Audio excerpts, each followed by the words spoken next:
Hi, and welcome to Conscious Planning, where we interrogate, realign, and envision planning. And I'm your host, Nshala Shibabu. Welcome to episode 1, where we will be interrogating the nuances of the African landscape in which planners have to plan for. And in this conversation, we'll be reflecting on our conversation that we had with Professor Mfaniseni Sihlongonyane, where we discuss what the role of traditional authorities are in this modern landscape. Let's get into it. In my conversation with Professor Fana, a very important starting point was to really highlight the legislation and where traditional authorities really get their authority to govern and promote economic development and so on. And so I think the first starting point was to really highlight that traditional authorities get their authority essentially from the Constitution Section 2. And so these institutions are always in accordance with customary law, which is also recognized by the Constitution.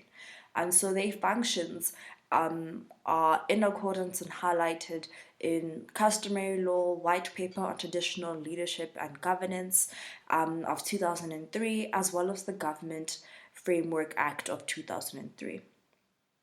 And so legislation, recognizes the role of traditional authorities and calls upon them to really transform, affirm, and work with other institutions of governance. That being, your local government, provincial government. And so traditional authorities really make up an important part of the nation-building institutions, and they asked upon or called upon to really uphold the principles of cooperative governance. And so part of their responsibilities is to affirm the Bill of Rights, that being democratic governance, gender equality, promote freedom, human dignity, enhance and really continue tradition and culture within their communities. In post-apartheid South Africa, we see the role of traditional authorities really kind of being brought into the system. And we must really just go back and highlight that traditional authorities have been existing for many years before colonialism, before apartheid. But now in post-apartheid, we really see traditional authorities being included as an arm of governance. And so they continue to play a role to develop their communities in a very large role and really contribute to South Africa's constitutional democracy. And so national government has really gone ahead and developed legislation to ensure that traditional authorities contribute to the development of society.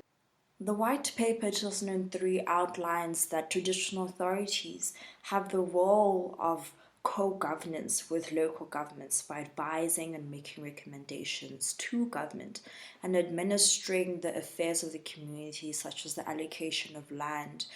And so part of the responsibilities of traditional authorities is to really promote and facilitate socioeconomic development, promote service delivery, promote the social well-being and welfare of communities, and that includes solving community disputes, protecting their heritage within their communities, allocating land to ensure that all the children of the community have a piece of land. And so essentially we find that traditional authorities become, custodians of African culture and heritage. The important, very interesting aspect that Profana highlighted, which was very new to me, was the fact that traditional authorities play a very big role in identifying areas of heritage and historical value. And he mentioned, a few examples from KwaZulu-Natal where traditional authorities have, approached municipalities, and local governments to say, here something of great historical value took place, or this piece of land needs to be protected for heritage conservation. And I think that really adds just to the list of roles and functions that traditional authorities have in modern society. In the next episode, we'll really be diving into understanding the relationship of traditional authorities and municipalities. And I think this is a really important part to really understand, because I feel that this is an institution that makes part of the complex, relationships and nuances that you find in rural areas in the African landscape, Um, and it's very important as planners to understand these institutions and understand the role that they play into the community's lives and the amount of importance that people hold towards these institutions. Because I think as planners, if we're going to be planning for a specific landscape, we need to ensure that we really allow for there to be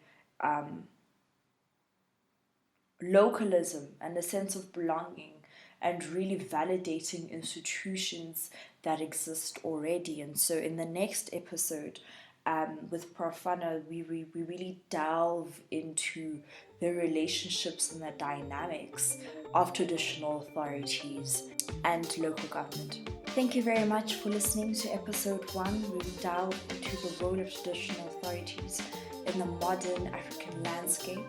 See you soon in episode 2.